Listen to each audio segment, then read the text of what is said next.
प्रमोद प्रेमी के हम देखले हैं कमलबास कुंवर गाड़ी में से ढकेल दिस कि भागो से यहाँ से गाड़ी में सीट है नहीं 15 जना चले आए तलो भात खाए खाते जा आ देखी आज करम लौटल हो माई के कृपा भइल 5 करोड़ के बंगला शहर में बनल बॉम्बे में लिया गोइल पहले मोछियो रखत ले अब हो छिलवा दिल बड़ के आई एम हीरो उम्र मेरा बहुत नाजुक है अभी इस समय के दोस्त बा पहले काका लो बा ये लो शीशा के सामने जाई ना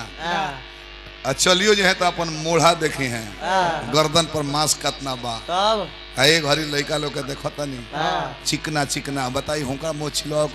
ठेकता के मैं तू कौन सुंदरता उतारे के चाहता रहे मुँह छिलवे बड़ी बता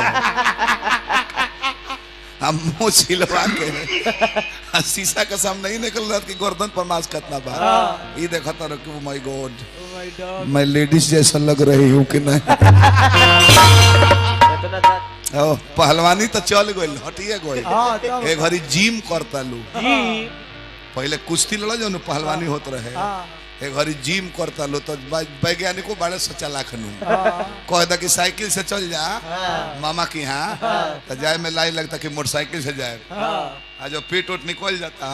तो ऐसा साइकिल कीन के चलाओ तलो कि एक दर पर घर में खड़ा बा पौडिल मार के पसंद आई बड़ा टूरिस्ट पहले पैदल जाए का समाजी लोग से कहा जाए कि पैदल चल जाता ना बेजी रिक्शा के दाम लगी जब बीमारी रेलता होने से हो रही उठ के की होता इंस्पेक्टर साहब होंगे पैदल दौड़ बड़े बक्सर पुल पर उजाले पहुंच गए कहा तो हम एक्सरसाइज करता नहीं शुगर बढ़त जा रहा भी एकदम जानी कि ना जानी ये समय के मार हो पहले फाटल पहन के केहू हित ही ना जाई गांव में निकली ना जो फाटल पहनले बड़ो ए बरा के समय के मार देखी ए बरा फाटले जींस की नाते